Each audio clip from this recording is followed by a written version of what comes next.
I could see this old woman come towards me, sort of limping and hobbling, and when she got to the door and was ready to answer, I used to run away. So he left, and then my original dad came back when I was like 12. I wasn't interested in school, Rob, not so much. I did go to school every day. Most days I used to walk in, sign in and walk out.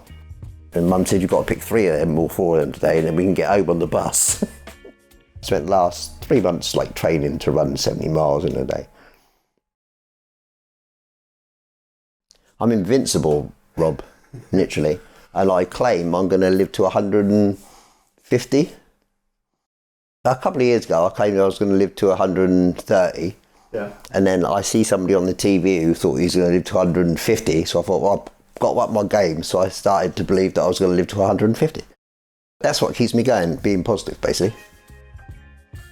I lived in Cowplain, lived in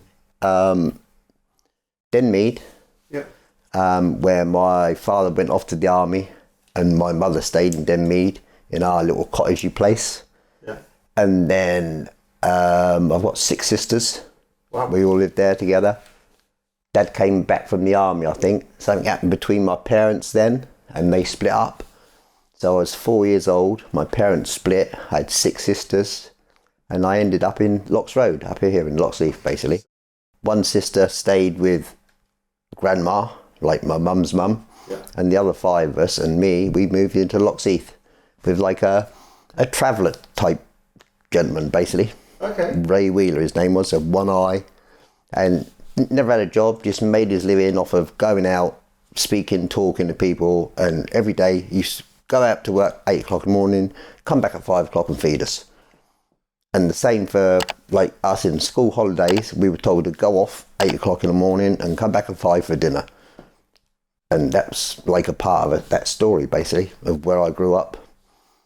But I used to walk down Locks Road to get to school, to the school at the bottom of the road here along Walsash Road. Hook School? Yeah, yeah. Used to walk down there a mile every day, a mile back.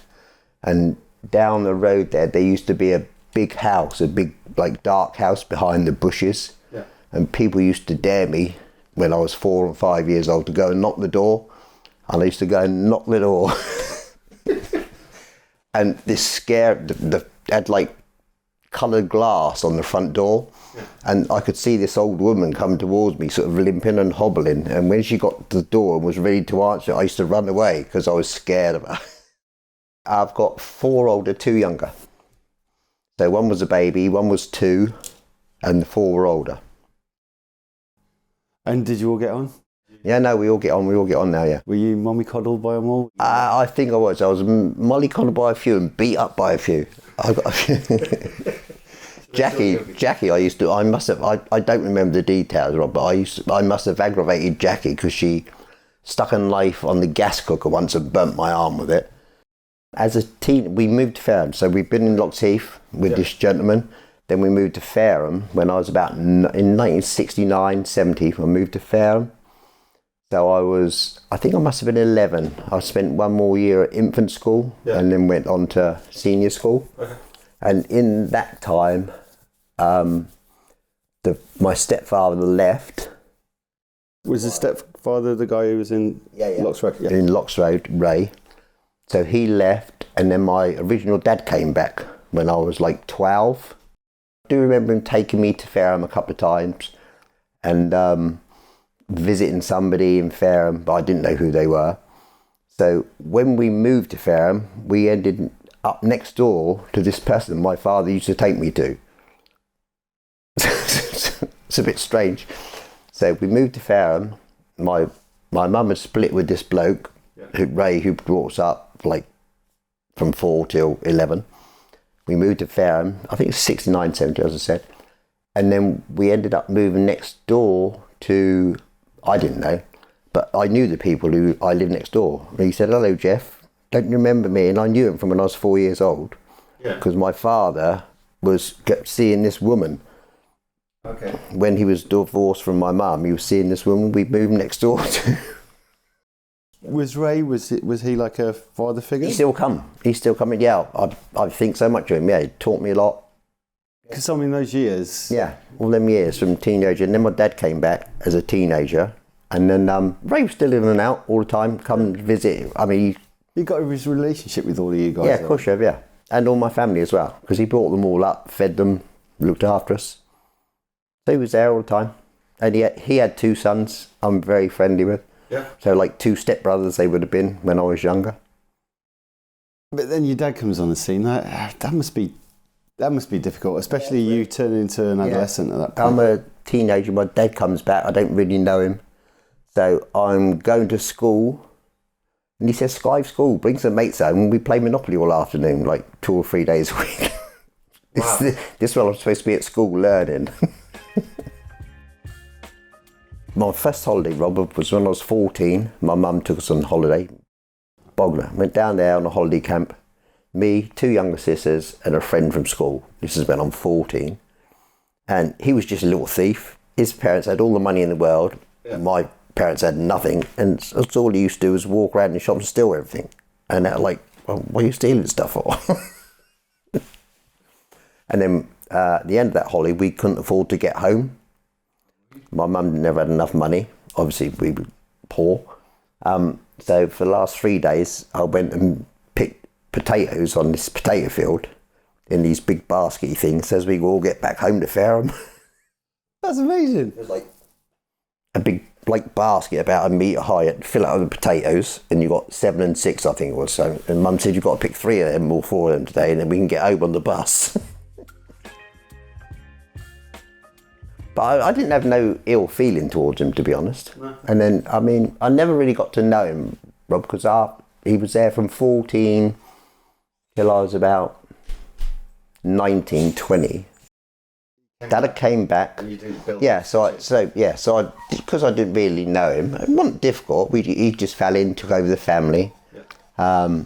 He was a little bit abusive of weekends when he got a bit drunk, and a bit aggressive with the girls, things like that, which I didn't quite go on a lot. But he was a good man. He went out, earned money, fed us basically, and all that.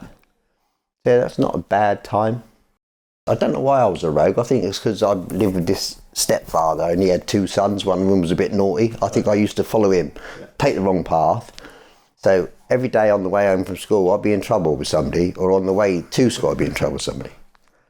So every morning when I arrived at school, I used to, the Sally Stern, the headmistress, used to get out these rulers and hold your hand out. You was naughty on the way home. You hit some girl or pushed her or done something, and 1 ruler, 2 rulers, next time 3, 12. I must have been such a rogue, Rob, going on the way to school. I must have aggravated everybody, and being influenced by Ray's children, or Ray's Nigel. He was a little bugger. He'd been brought up a bit tough by Ray, so I was influenced by him basically, and in trouble all the time. Moved to school in Fareham, settled down. You were dodging some lessons to play Monopoly? Yeah, with Dad. Yeah, that's crazy, isn't it? Why would your parents say to come home and play Monopoly? Strange one. I'm sure he had his reasons. Yeah, exactly. Building, trying to get to know you, most probably. I wasn't interested in school, Rob. Not so much. I did go to school every day. Most days I used to walk in, sign in and walk out, literally. And that was straight up the path of Bishopsfield. Headmaster, the path was there, the headmaster's office there. I just walk in, sign my name and walk out. I liked pottery and I liked art. Yeah. So, yeah. I didn't do, when GCSEs came along, I wasn't interested. Yeah. 13, when they said you got to read a book, I wasn't interested. What do I want to read a book for? Just horrified me to read a book. The Spy Who Came from the Cold, the book was. I took it home and I looked at it and I don't want to read that rubbish. In them days, Rob, we had a career advisor when I was 14 or 15, just about to leave school, and he said, what do you want to be? And I said, a lorry driver. Okay. I said that, Rob, I can't stand driving. When I left school in 76, I spent the first 3 months just messing around, dossing around with blokes, going out partying. We had dole money in them days, didn't we? So you got, I don't know, £12 a week. Give £6 to your mum or something, £6 to yourself. That's quite a lot of money in them days, £6. We used to get our dole money, come to the pub, play pool, find a nightclub to go to, fool around, play about for 3 or 4 years, basically.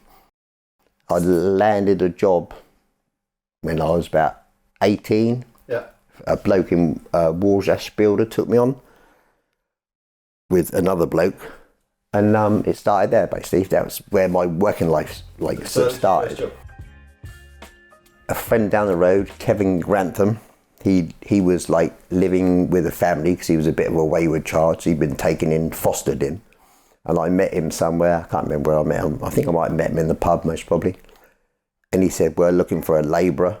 Do you want to come and work with this Paul Judd? And I went, yeah, I'll come with you. Yeah. So I went off with him and I started working with this bloke, and yeah, we built extensions for the next like 12, 14 years. She just arrived they had a big place over here down Fleet End Road. So I'm just working in the garage, and his daughter arrives, pitches a tent in the garden with a fella and a baby. So she'd obviously been off. She'd a bit of liked her drugs and things. Okay. And obviously she wasn't welcome at home. So she thought, you're my parents. I'm going to put a tent in your garden, basically. So she put a tent in her parents' garden with this fella who she'd been off to Holland with or something to get drugs, and she brought back a baby from this fella as well. Wow.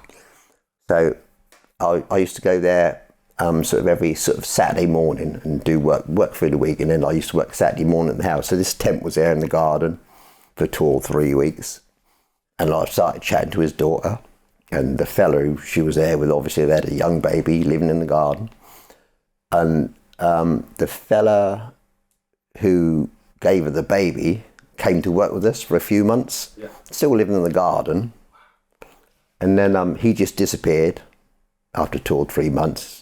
Paul, the little bloke I worked with, said, do you want to take Debbie out? And I went, yeah, nothing else to do. I'm about 18, something like that. So I said, yeah, I'll take her out then. So I took her out. This was in August, maybe. Yep. August, something like that. And then I think in October we got married, I think. Wowzers. No messing about. No, I stayed there one night, and I walked down to the breakfast table, and Debbie was there with her mum and dad. She said, me and Jeff are getting married. And I went, pardon? Never heard nothing about it in my life. We're getting married. And they went, oh, and I went, yeah. Brilliant. And we got married. So and in between there, Rob, I'd just come out of prison as well. So I'd just come out of prison. So when I said I was working for them, and then they write that I'd been in prison for the last year, most probably, and they give me my job back, obviously. We come up to here to a club in Warsash. Yeah. I think there was 5 of us, me, 5 of my friends, and I went off to the toilet. Just a normal club environment, people dancing, singing, playing that, whatever. I went off to the toilet. When I come back out, everybody was like fighting, basically. Chairs being thrown everywhere. And I said to Nigel, what's going on? And he said, one of these blokes over there threw a chair at his wife who was pregnant, basically. And from there, a lot of fighting ensued. And we left the pub. And then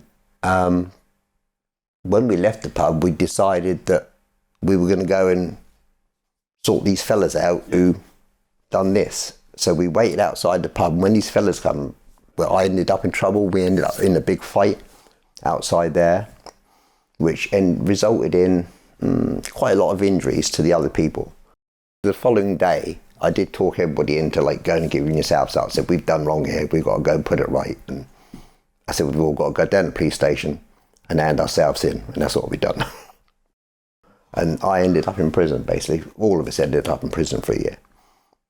Well, it made me not want to go to prison again, but I did enjoy it, to be honest. I grew up with girls, Rob, yeah, and all of a sudden I was around men and blokes. Yeah. So that sort of done something to me, because growing up with 6 girls is a strange environment as of being around blokes and like having the banter and the chat you get between blokes, so it's like quite weird. Joining the army, Rob, most probably, or joining the navy, most probably, if you've been in something where you're all together. And it's regimental, what time you go to bed, what time you wake up, all of it. Yeah, probably something like that. So you wouldn't want to go back, but it was... No, I wouldn't want to go back. I did end up going back for 4 months, but that was just for a driving offence. And that keeps me awake every night as well. The injury to them, the people, we had the fight with 5 blokes. There was the injuries keeps me awake every night. Literally, yeah, from what happened. So when I came out of prison, I already had a girlfriend who didn't come to see me. So when I landed back to work, I just started seeing this girl, basically. Yeah, we got married, got a mortgage, moved into Nashway in Fareham, with a couple of children. Moved into there for the next 2 or 3 years. She was a nurse at Knoll Hospital. They had both girls. She read the girl, obviously, from the tent in the garden. Yeah. So then Paula came next, my daughter. So 2 daughters, yeah. That didn't last long. The marriage was pretty volatile, basically. Debbie I was a drinker, basically. And Debbie, I think she used to smoke a lot. I didn't know how to be a grown-up, Rob, to be honest. And I didn't know how to be in a marriage. And so I certainly didn't know how to take on a mortgage and pay bills every day, because my money that I earned was for spending in pubs and clubs and going out and enjoying yourself, basically. No, I was a rubbish father, Rob. Absolute bloody rubbish father. Terrible father, yeah. I mean, I used to look, my wife used to work nights. So I used to look after children, like when I come home from work, and then Debbie go off to work, and then she come home, I go off to work, basically. And then that lasted a couple of years. We'd done that. We've run a house, we looked after our children and all that. Yeah. But then I can't remember what happened really. I think Debbie became a drinker. I used to find bottles of vodka, empty bottles of vodka everywhere. And I used to have to, in this 2-year marriage, I permanently had to go and find her. So she started not coming home to me and the children. She started like going off to people's houses from work and like taking drugs and staying there. So I used to have to go and find her, basically. Think, where is she? And bring her home and say, Debbie, you've got 2 children. You know, we've got 2 children we've got to look after. She used to stay in this bloke's house in Fareham. They weren't up to nothing. They were just all smoking drugs, chilling out and enjoying themselves, basically.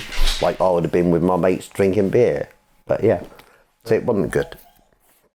That came to an end when I got locked up in prison again for 4 months, basically, in about 1982. And you said that was for That's just for a driving offence, yeah. So I was driving a friend's car with no tax, insurance or licence. And that was prisonable? That was prisonable because the bloke's car I was driving, he was dealing drugs and they were after him, so they'd spotted his car thinking, oh, we're going to get this bloke for drugs now. And instead they got me. Wow. And they so I went off to prison for 4 months for having no tax, insurance or licence, and that's when the marriage basically fell apart. My house went, like, my wife was like drinking very heavily then, and drugs, and obviously still trying to work and look after children. I was in prison. So yeah, everything just exploded. The house got repossessed because I obviously wasn't paying the mortgage. Yeah. So the house got repossessed, and my children ended up with their grandmother. Wow. So then Debbie went off, got a flat of her own or whatever happened there, and she went off with another fella. I came out of prison. I see Debbie a few times. I think the house was just about to be repossessed. So we just did stay there a couple of days, but there was nothing going on, basically. And then when the house did get repossessed, we had nowhere to keep the children, obviously. So the children went with her mother, and she looked after them until they left school, basically, for the next, educated them, sent them to a nice private school. So yeah, my children are sound. It's been tough, though. Yeah, it's tough at the time. And I didn't go and see them that often, and she used to bring them around, and I was anti-everything. We're good now.